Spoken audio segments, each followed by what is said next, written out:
Doutora Jéssica Assis. Em seu nome, vou parabenizar todas as mulheres do seu setor de trabalho e segurança pública, que também ainda é mais masculino que feminino, né, doutora? Profissões diferentes que estamos aí essa semana tendo a honra de receber mulheres. Parabéns pelo dia, seja bem-vinda e bom dia. Muito obrigada pelo convite, é sempre um prazer estar aqui na presença de vocês, conversando com essa bancada feminina tão empoderada, tão inteligente, nada mais simbólico para esse 8 de março, né? Fantástico recebê-la e ouvi-la aqui hoje. Inclusive, ao longo da semana, algumas mulheres enviaram homenagens para a delegada, agradecendo, não é, pelo seu trabalho e orando, não é, para que esteja sempre cuidada, não é, pelos anjos do céu aí para fazer o seu trabalho. Então, nós retransmitimos aí esse carinho das cidadãs de Sorriso. Doutora, como é que é ser mulher e delegada? Hoje a senhora responde, inclusive, pela nossa delegacia, não apenas mais pelo núcleo da mulher, né? Isso é difícil ainda nos dias atuais? É difícil, mas também é muito gratificante. E, inclusive, isso é um mérito que nós, mulheres, conseguimos pelas nossas atribuições, pelas nossas competências, que de certa forma são competências inatas, um pouco culturais, mas que são nossas.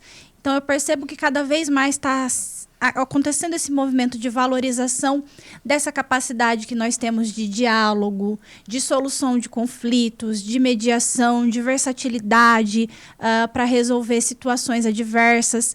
Então, foram atributos, inclusive, né, que meu chefe falou, olha, vamos colocar você na chefia por conta disso.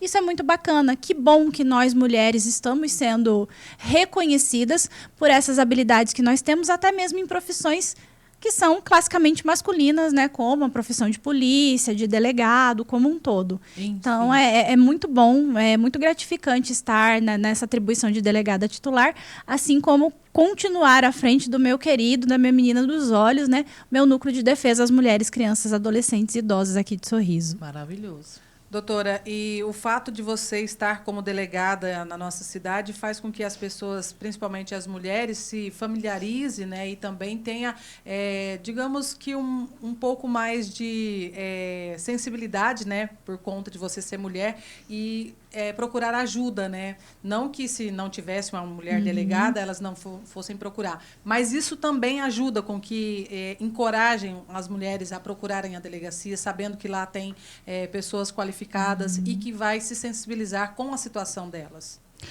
Eu acredito que sim, principalmente pelo aparelhamento, né, da estrutura do núcleo de defesa da mulher com uma força feminina. Então, lá eu coloquei somente escrivãs mulheres para trabalharem lá. Nós temos atualmente 2 investigadoras de polícia, né? Perdemos a Poliana, infelizmente, né? Foi para outro município, mas ganhamos 2 investigadoras excelentes, que são a Flávia e a Tamires, que são extremamente proativas. Mais 2 investigadores também do sexo masculino, que são 2 homens extremamente sensíveis à pauta e que reconhecem, né, a importância do tema e que estão ali. O núcleo é extremamente produtivo. Eu acho que isso passa um respaldo muito grande para a população, o tanto que a gente produz. Isso não é mérito só meu, não. É muito da minha equipe. Então, é muita prisão. Toda semana a gente faz prisões aí muito expressivas, seja em flagrante, seja cumprimento de mandado de prisão. Nesse mês de março aí a gente está fazendo os levantamentos, né? Mas hoje estamos no dia 8, acredito que pelas minhas contas a gente já tenha cumprido 4 prisões, diversas buscas e apreensões, que são coisas que às vezes eu nem divulgo, porque tem matéria ainda sigilosa. Então eu acredito que essa produtividade, esse resultado que a gente entrega para a população, estimula as mulheres, as pessoas que passam por esse tipo de violência a procurarem a polícia e olhar e falar assim, não, eu vou lá e o meu problema vai ser resolvido. Isso é muito bom. Doutora, o seu desafio maior até agora nessa carreira sua, que também ainda tem muito mais homem na polícia do que mulher, né? A gente sabe que está avançando, graças a Deus, mas tem alguma situação assim que a senhora pode destacar?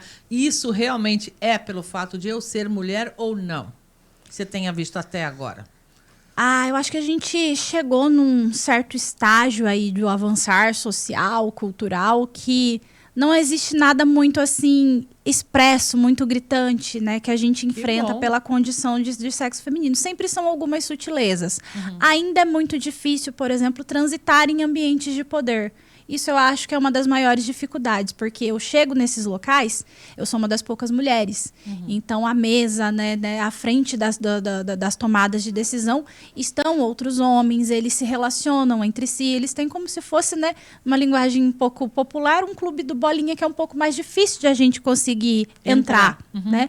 Mas nada que atrapalhe o andamento do serviço, é só uma questão assim de aumentar mesmo a nossa participação nesses espaços para que a gente consiga ter mais capilaridade. Pela sua experiência, a senhora consegue ver isso acontecendo? Mais mulheres na polícia também? Tem aumentado bastante o número de mulheres na polícia. Com essa nova leva, né, de servidores nomeados, nós recebemos aí mais 4 investigadoras, mais algumas escrivãs. Então, tem aumentado essa participação feminina, mas ainda é algo tímido. É algo que ainda precisaria, por exemplo, lá na delegacia, eu tenho meu núcleo que fica com as meninas para fazer o atendimento, mas de plantonista eu só tenho investigadores do sexo masculino. Para atender nos finais de semana, de noite, por Isso. exemplo? Então, O precisaria mais mulheres Precisaria ainda. de mais mulheres ainda. É uma carreira que a senhora incentivaria para as mulheres que nos ouvem aqui buscarem? Toda certeza, com toda certeza. Sempre que atendo crianças, adolescentes, vejo muitas meninas que ficam inspiradas a quererem seguir a carreira policial.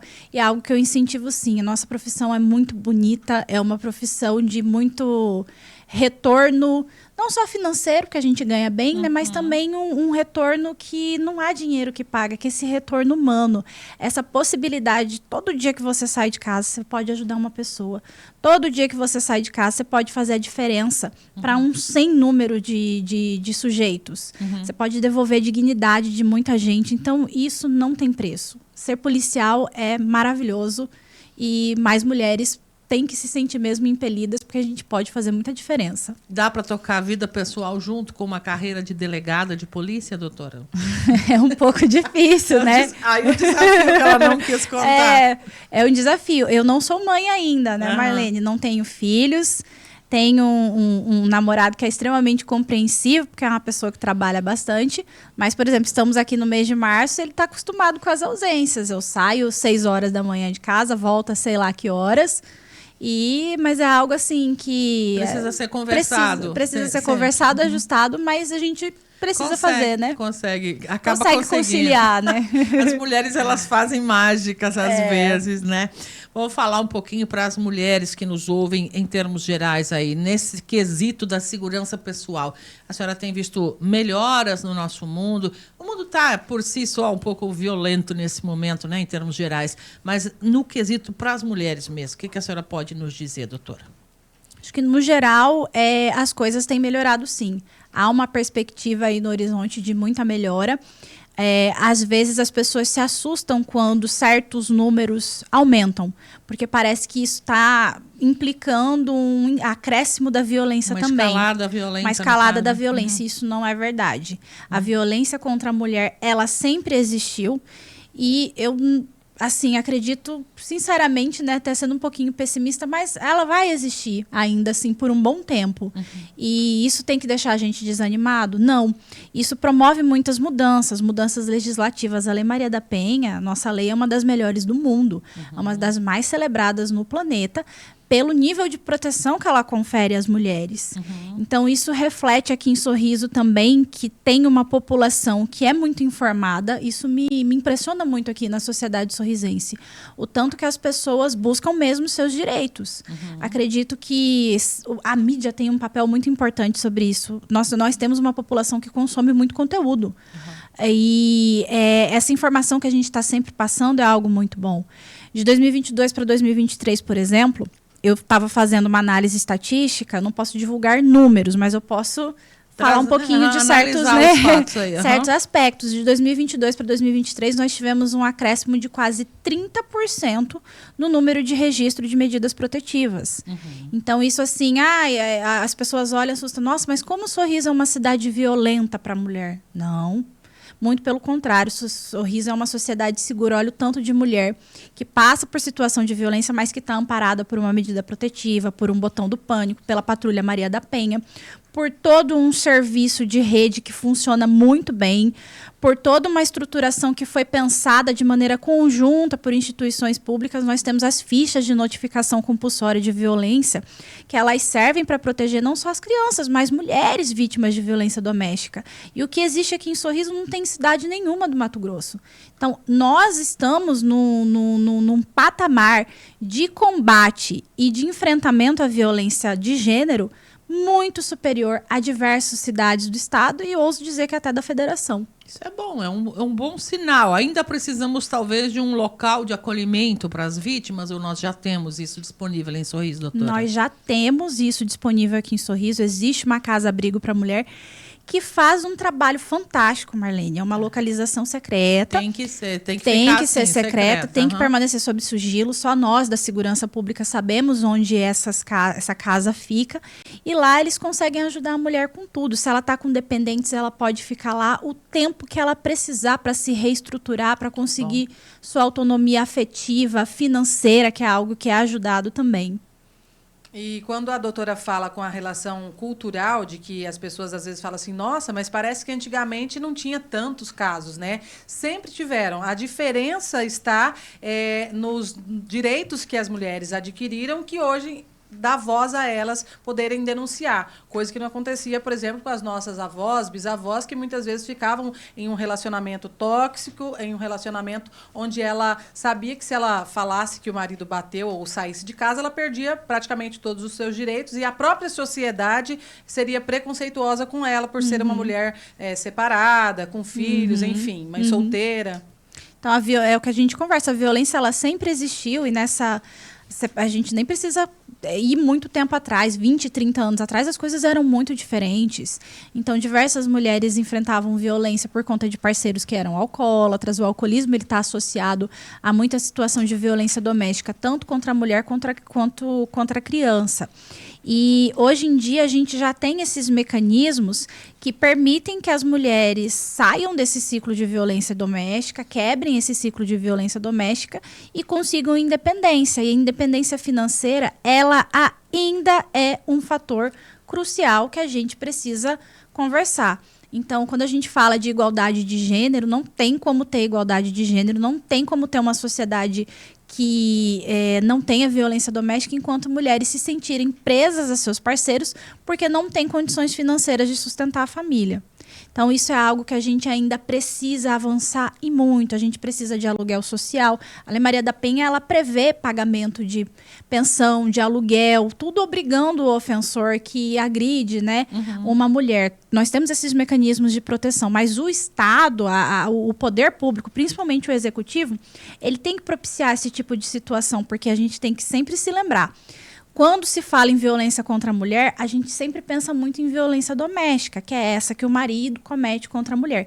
Mas existem N situações de violência de gênero que acontecem e que é muito difícil, porque a Lei Maria da Penha é uma lei sensacional, mas ela ainda não conseguiu pensar tanto nesses casos. Por exemplo, uma mulher que muito jovem, tem 18, 19 anos, começou a ingressar no mercado de trabalho agora e ela sofre um assédio pelo patrão. E aí ela é mandada embora. Como que ela vai se recompor? Ou é uma mulher, uma menina jovem que a violência partia do pai. Uma violência que partia do pai, seja física, seja sexual, ela precisa sair de casa. E aí? Cruel. Né? Então, tudo isso tem que ser pensado também. A gente tem que modular essas situações. São reflexões que precisamos fazer não só nesse dia, mas todos os dias e levar isso, não é, para o meio da política, fortalecer a nossa representatividade também, né, doutora, nesse meio, para poder melhorar isso. Sim. Porque o legislador faz a lei. Exato. Então, a gente precisa desse engajamento do Poder Legislativo, do Poder Executivo e estamos fazendo um trabalho muito bom em empoderar as mulheres. Temos que fazer agora um trabalho muito bom em conscientizar os homens, né? Então, essa é uma pauta, essa é uma luta que a gente tem que fazer, que a gente tem que começar a travar essa batalha. Aqui no Núcleo de Violência Doméstica, no dia 12 de março, nós vamos receber uma delegada de lá de Cuiabá, delegada titular da Delegacia da Mulher. Ela veio me procurar, olha, eu quero ajudar Sorriso. Falei, então, se a senhora quer ajudar Sorriso, vamos começar uma série de palestras em locais que trabalham muitos homens. E vamos falar sobre assédio sexual no ambiente de trabalho, importunação, violência doméstica. Então, a gente já está aí com uma série de empresas que vão ser contempladas por essas palestras. Ela vai começar, vai dar o start, o pontapé inicial. E eu vou continuar esse projeto também, porque é algo que nós precisamos avançar. Estamos às ordens aqui, doutora, para divulgar quando necessário. Quando ela fala com relação à família, à estrutura familiar, ela acaba sendo um reflexo, né, doutora? Porque se o filho vê o pai batendo na mãe, automaticamente ele pode repetir posteriormente, reproduzir, né, essas mesmas atitudes com a sua esposa posteriormente. Exatamente. E aí o que acontece? O ciclo de violência doméstica ele vai se perpetuando, ele vai se prolongando no tempo através das gerações. Isso é algo que tem que ser combatido desde as escolas, mas que a gente também tem que conversar com os homens adultos, né? Muito bem, doutora. Muito obrigada pela sua vinda. Ela mudou a agenda hoje para nos atender aqui. Daqui a pouco a gente tem também representação da OAB de Sorriso aqui nos estúdios, mas eu quero agradecer, doutora Jéssica, e deixar o microfone à sua disposição também para o recado que a senhora queira deixar para a comunidade sorrisense e da região toda que está nos ouvindo nesse momento. Eu agradeço o convite, quero aproveitar a oportunidade para desejar um feliz Dia das Mulheres nesse 8 de março para todas as mulheres sorrisenses, falar que eu estou aqui para ajudar no que for necessário.